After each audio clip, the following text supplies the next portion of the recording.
Mercury, Nitro Boats, and by Bass Pro Shops.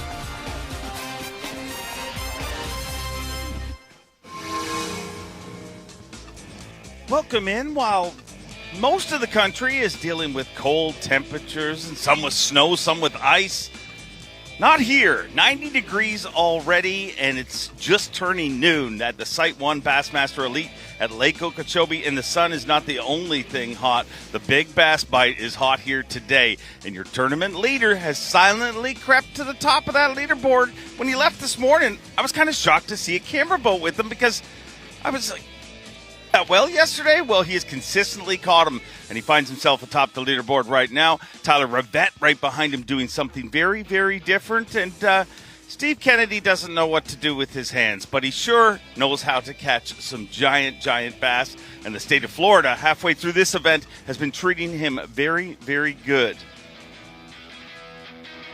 I know what you're wondering. Let's get caught up. Let's see what was happening all day long. Will your Toyota Midday report?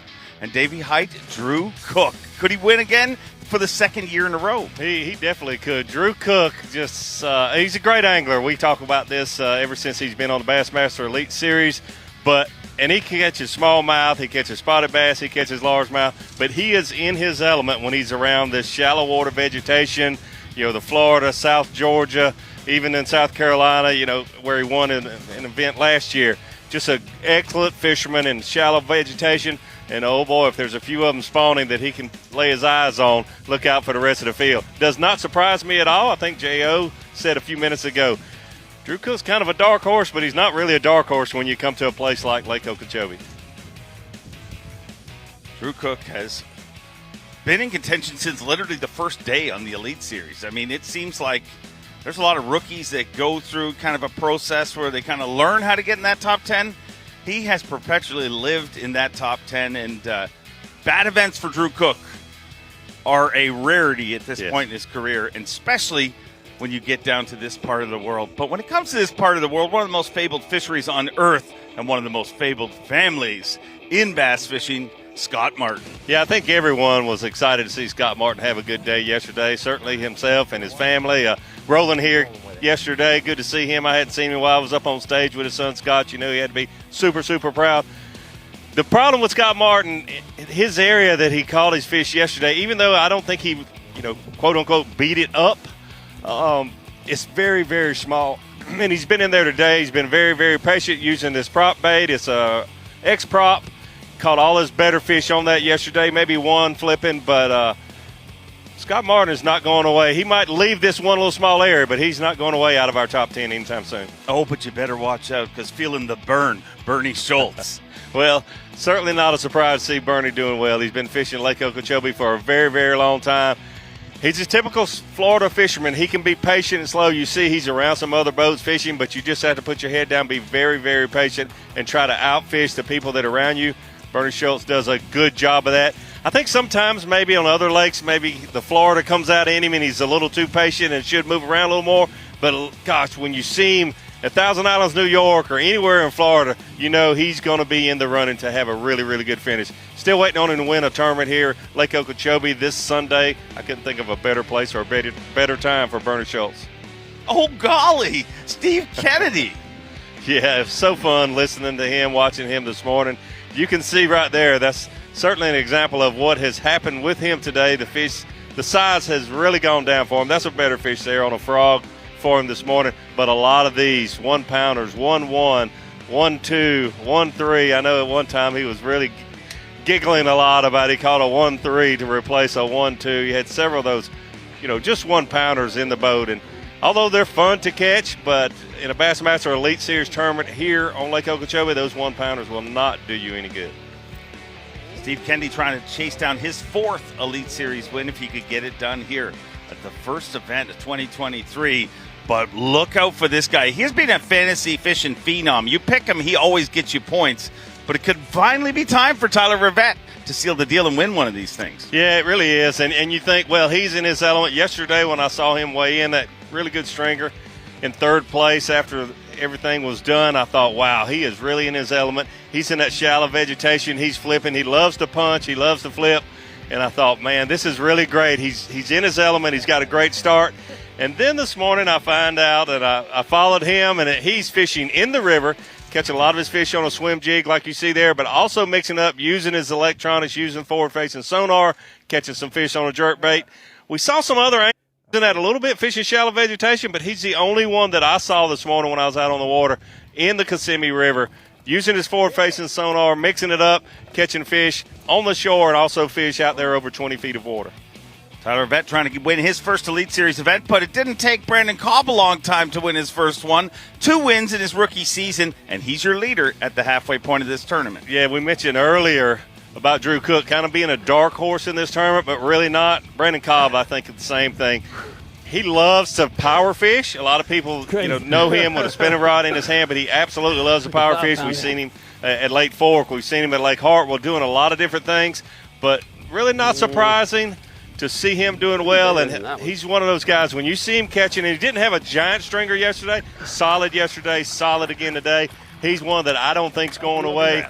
He'll be in the top 10, in my opinion, on Sunday, and somebody we're going to definitely have to keep an eye on. Scott Martin, Drew Cook, I mean, all of these guys. Tyler Rivet, I wouldn't take chances on any of them not having a chance to win their first blue, or a couple of them. Yeah, all 3 the first blue trophy. Sure. Maybe not. Welcome in. We've caught you up on what's going on, and I'm joined by the Hall of Famer, Bassmaster Classic champion, 2-time Angler of the Year, Davey Height. And standing here right now, it's basically paradise. I mean, it is beautiful. It actually is paradise because we're standing in the shade and we have a breeze. It was a little warm this morning, to be honest. 70 degrees this morning at about 5:30. Humidity kind of high, but hey, I'll take it. I mentioned to Ashley this morning, I'll take it over 20 degrees in February any day of the week. Yeah, I live by very simple rules, and one of them is you don't have to shovel sunshine, so I like it a lot better than snow. That's perfect. That is our playing field, Lake Okeechobee, the 7th biggest lake in the United States of America. And let's head out on the water live right now with none other than the C-O-B-B, Brandon Cobb.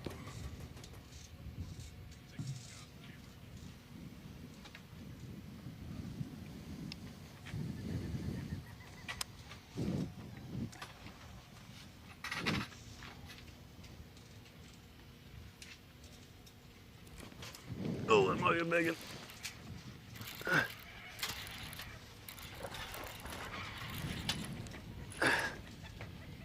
Don't go in the pads.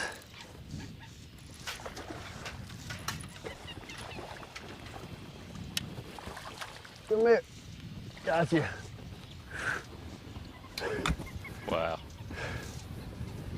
That's the biggest one yet.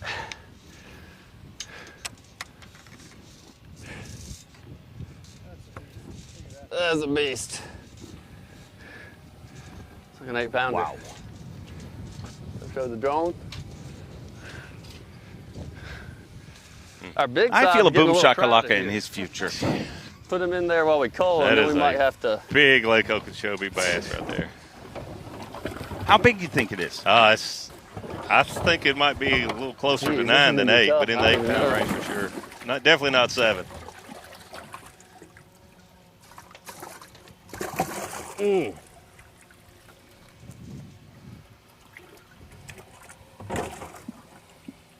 think it's this Boy, one. he has caught some giants on live. He When really you has. think They were about, close. that Lake Fork giant he caught. Close. Let's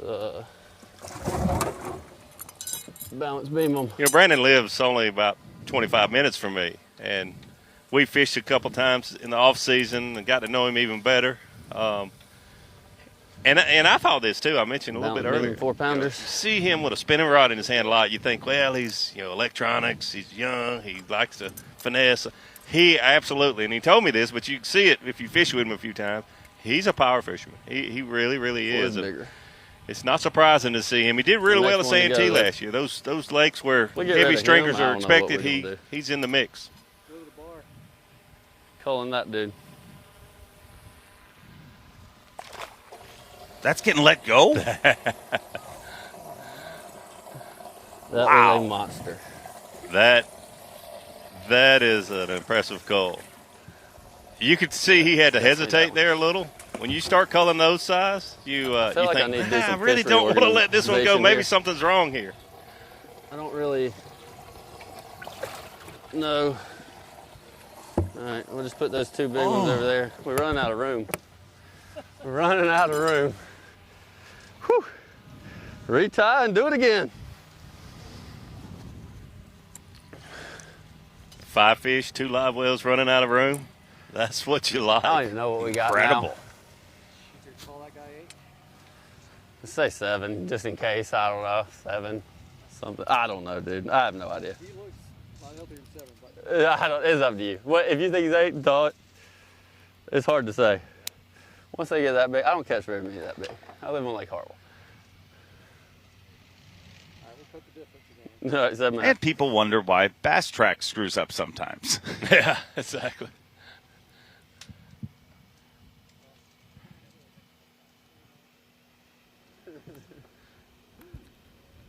I mentioned Bernie being very patient, fishing slow, that Florida style. Been watching Brandon for about 15 or 20 minutes now on the live mix. Nope, not a striper. Incredibly patient, fishing slow. Not a striper. Oh, wow. Not a striper. I don't think he was hooked that good, though.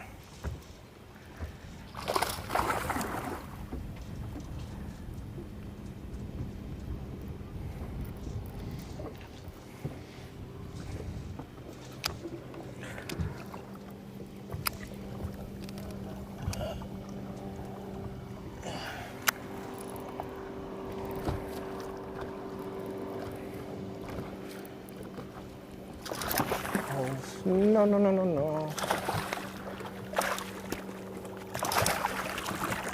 Let's go! Woo! Oh, he wasn't coming off. He needs to roll back the sleeves and flex right now. He will. Trust me. I can't, I got a fish. You called it. Called it.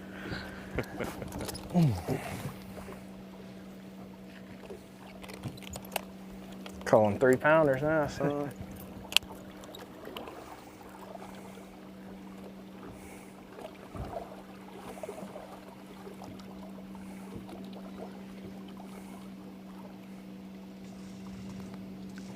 Cool.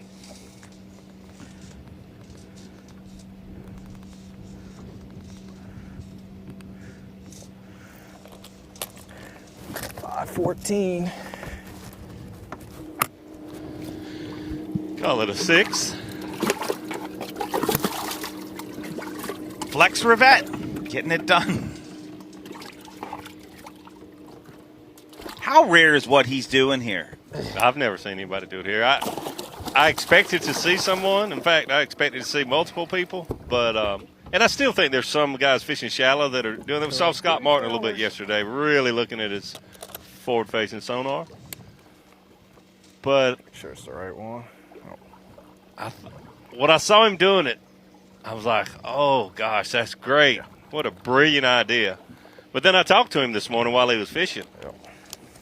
And I said, so how'd you get on this? I'm surprised there's not some other guys doing exactly what you're doing in this river. And he said, I came up here late the first day of practice to catch a few sockeye because I thought that's what they were. And he said, I put my electronics, turned them on, and set it down. I said, those are bass. And that's how he got on this deal, the bass that are offshore in that river. Wow. That was so good. Let's watch it again. Tyler Rivet. What a tournament he's having, doing something that many would have never thought of.